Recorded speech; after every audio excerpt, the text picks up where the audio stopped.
True Gangsters of Yesterday. Phil Alderisio and Chuck Nicoletti built the ultimate hit mobile equipped with switches installed to turn off the tail lights, to throw off the coppers. You can find a switch to change the license plates, clamps for gats, plenty of stash compartments. They painted the car all black.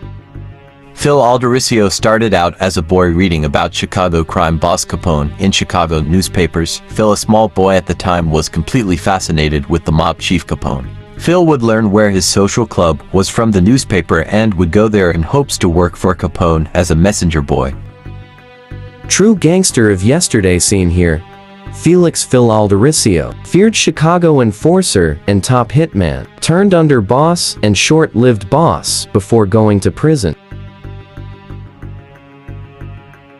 Phil would become a messenger boy for Capone and other true gangsters. Joey Dubs-Iupa, Paul the Waiter Rica, and Tony Accardo were at one time Capone's bodyguards, credited with saving his life from a hail of bullets brought on by a taste of revenge from Capone's foes.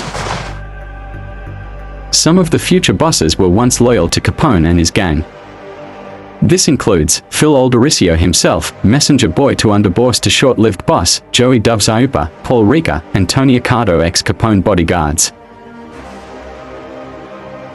All the men I just mentioned not only became top enforcers, but they became upper management, and all of them became mob chiefs or acting bosses or boss of the Chicago outfit, which was the case for gangster Phil Alderisio.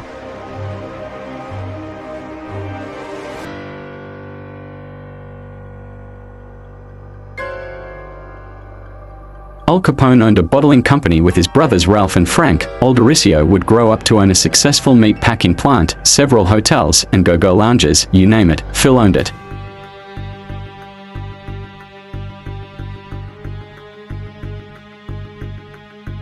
Going from Capone messenger boy to one of the toughest enforcers of all time to crime partner of the legendary Chuck Nicoletti to being acting boss for Accardo, as well as Gus Alex and underboss to Sam Giancana, and reaching the #1 spot of outfit boss after Giancana passed. Chicago mob legend Al Capone. Former mob legend and the most feared Chicago mob boss of all time over Capone, his former bodyguard Joey Dubs-Iupa would rule the 80s along with his close pal John DeFronzo, who would run the outfit from the 80s till 2016-2017 till Pete DeFronzo, his brother and underboss, would be crowned boss after John's retirement. Some people ask, why was Chuck Nicoletti not in the Last Supper photo, as he reached upper management from his years of being seniority at the criminal organization? I think he would have been an acting underboss or an advisor if he hadn't have been killed en route to a meeting after his whole Oak Park crew was whacked. None of them were whacked for the same reason. The whole Oak Park crew was now nothing but a shell of what it once was. And these members, all from the Oak Park, were whacked.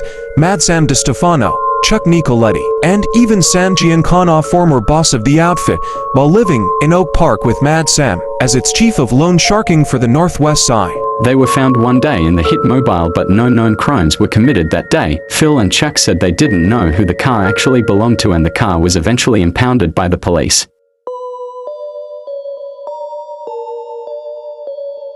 In the film Casino, it shows Joe Pesci squeeze a vice on a man's head. That was actually Phil Alderisio who did that with Tony and Chuck Nicoletti, and along with Joe Ferriola, Phil and Chuck made the snatch and grabbed one of the hoods who whacked two syndicate members without permission, even though the two had ties to Joe Batters.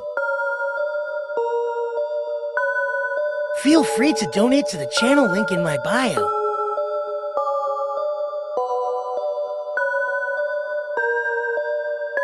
Featured here, we have a newspaper article about the M&M murders and the hoods being found dead in a trunk in Elmwood Park.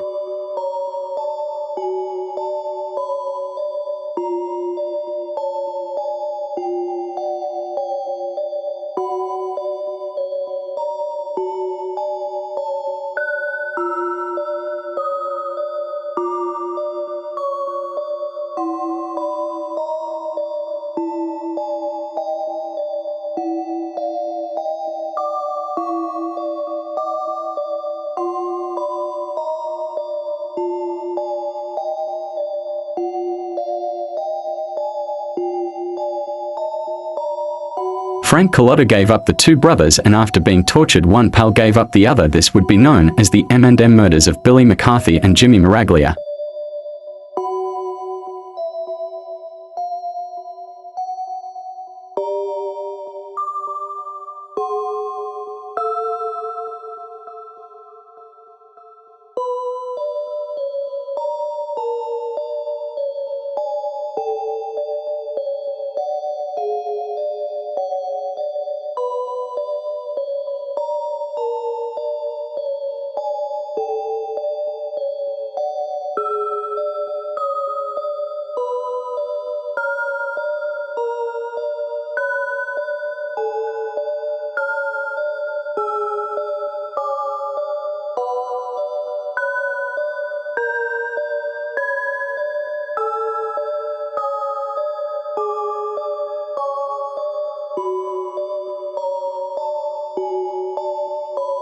The fall of Chuck Nicoletti and how he was whacked.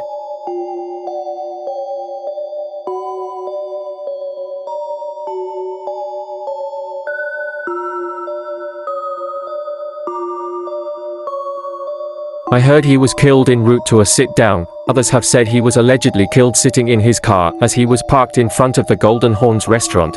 He was allegedly hit 3 times in the back of the head, and his car also would mysteriously catch fire. They did all Chuck in pretty badly. At the time, him and DeFronzo were suspects in murder of Charles Gross, a West Side politician who John bumped heads with, but it's unclear who ordered the hit and who did the hit.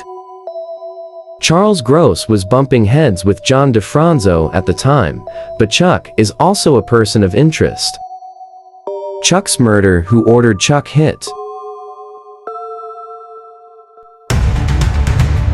My theory is IUPA knew that Chuck was a suspect in so many different murders that he figured it was only a matter of time before they grabbed Chuck and tried to get him to spill the beans, which he never did and never would.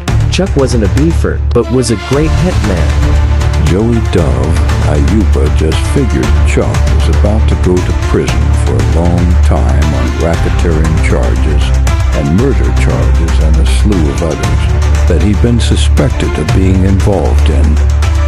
So in my opinion, Joey Doves got paranoid and figured he better whack Chuck the typewriter Nicoletti before he started singing like a bird. Part 2 of this mini documentary coming soon. Thanks for watching True Gangsters of Yesterday.